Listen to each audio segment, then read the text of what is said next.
Leader Schumer. Welcome back to Meet the Press. Good morning. Glad you're in New York. Well, we are thrilled to be in New York. Thank you so much for being here in person. We really appreciate it. I have to start off by talking about this big meeting at the White House on Monday. President Trump, all of the congressional leaders.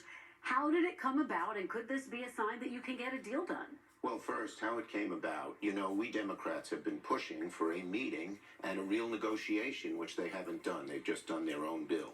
And so I called John Thune Friday afternoon, and I said, come on, let's sit down. The only way we're going to get this done is a serious negotiation. And we need the president as part of it. We need Speaker Johnson. Let the four leaders and the president sit down. And Saturday evening, we got a call from the White House that they would do it Monday at 2 p.m. So we're delighted. It's a good first step, Kirsten. You think you can keep the government open, or you think you're headed for a shutdown? Well, it depends on the Republicans. You know, the meeting is a first step, but only a first step. We need a serious negotiation. Now, if the president at this meeting is going to rant and just yell at Democrats and talk about all his alleged grievances and say this, that, and the other thing, we won't get anything done. But my hope is it'll be a serious negotiation. You know, I saw Leader Thune say there were many serious negotiations. We didn't shut the government down when they were in the minority. You know why? Because I, as majority leader, sat down and negotiated with them. And we had to come to a compromise where neither side got everything it wanted. So if they're serious, I'm hopeful we can get something real done. Soon. He just gave us a new statement about this meeting. Let me read it to you. You can respond. He says, rank and file Democrats are getting nervous, and Senator Schumer is too. The far left has painted them into an unsustainable corner, and they know it.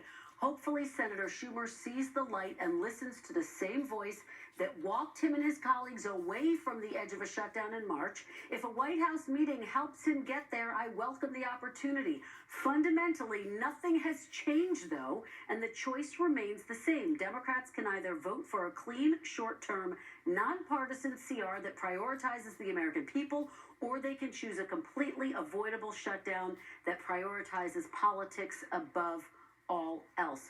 Your reaction, and would you accept a deal, Leader Schumer, that doesn't include an extension of those Obamacare subsidies? Well, first, the bottom line is very simple, Kristen.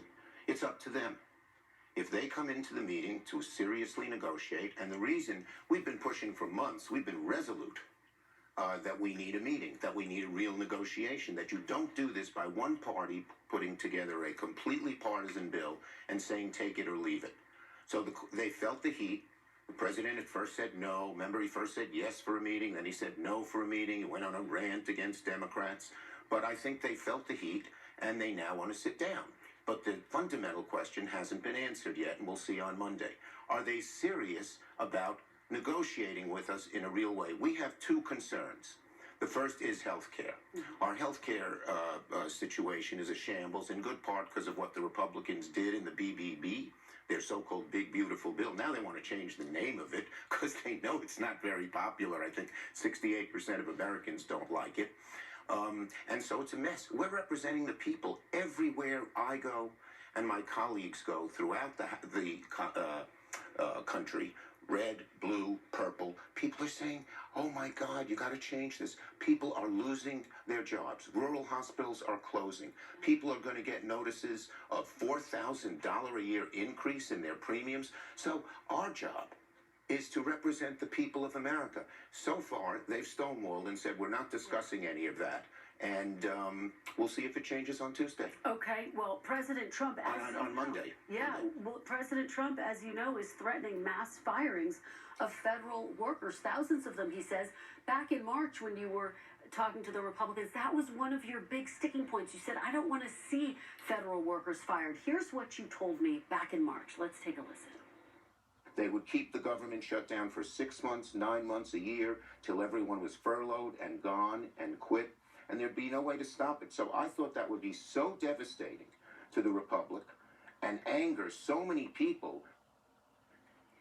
Leader Schumer, is the difference this time the immense pressure you are getting from your base to stand up to and fight President Trump? Absolutely not. We're hearing from the American people that they need help on health care.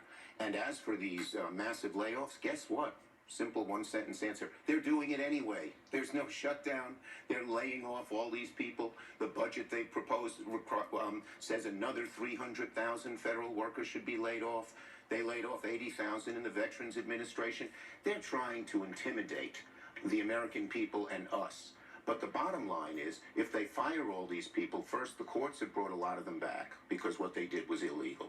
And second, there's such pressure on them not to do it because of the harm it causes people that they back off. Originally, they fired 80,000 from the Veterans Administration. Now it's 30,000. That's still bad, but it shows you the heat is on them when they do this, and the American people won't like it at all. You know, back in March, you told me that you didn't have an off-ramp. What is your off-ramp this time if the government does shut down? Do you have one? Yeah, look, God forbid the Republicans shut the government down. The American people will know it's on their back. First, they're in charge. They have the House, they have the Senate, they have the presidency, so they know it's in charge. They're in charge. Second, everyone knows that you need a bipartisan negotiation to get this done. The American people do. But third, there is going to be huge pressure on Republican senators, congressmen, and even Trump to do something about this horrible health care crisis. Closing of the rural hospitals, people's premiums going up $4,000 a year. A middle-class family can't afford that. I saw a mother the other day who said, my daughter has cancer.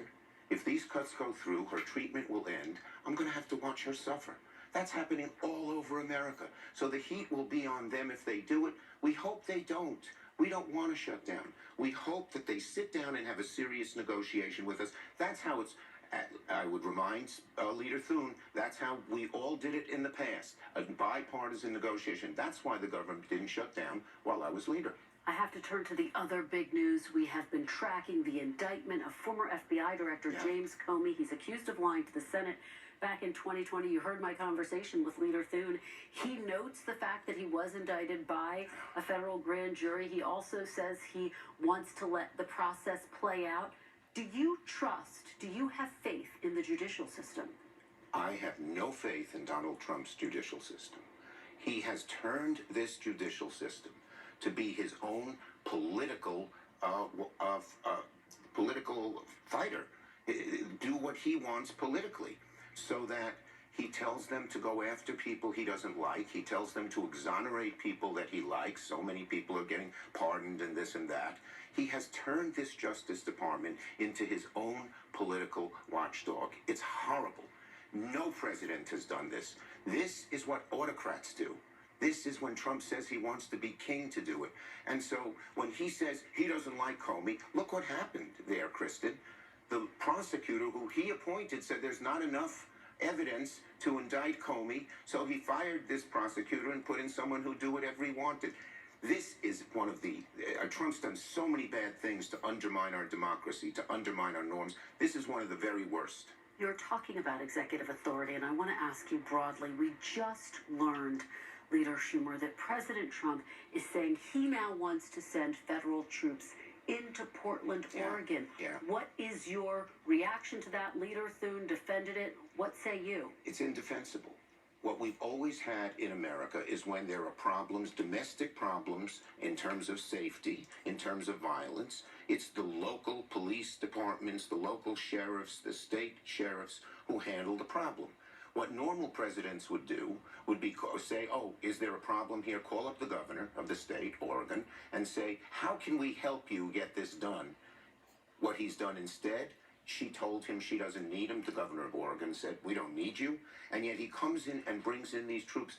This is so against the American way. We do not have our military do local law enforcement. And he tried it in Los Angeles. It backfired on him. The people of Los Angeles got upset, and the lower court threw it out. 30 seconds. Is there anything you can do to stop it, as in Congress? Yes. First, we will fight it in the courts, along with, people who will file suits. But second, I would hope, Kristen, that some of our Republican colleagues, seeing I know they're loyal to Trump and does whatever he wants, but this is so far stepping over the line that I hope some of them would join us in legislation to prevent it from happening. We have such a proposal. I'm part of it. Okay, well, we'll watch it very closely. Thank you. Leader Chuck Schumer, thank you so much for being here. Great to be here with you. Great to see you. We really appreciate it. When we come back, is President Trump using his power to punish his critics? The panel is next.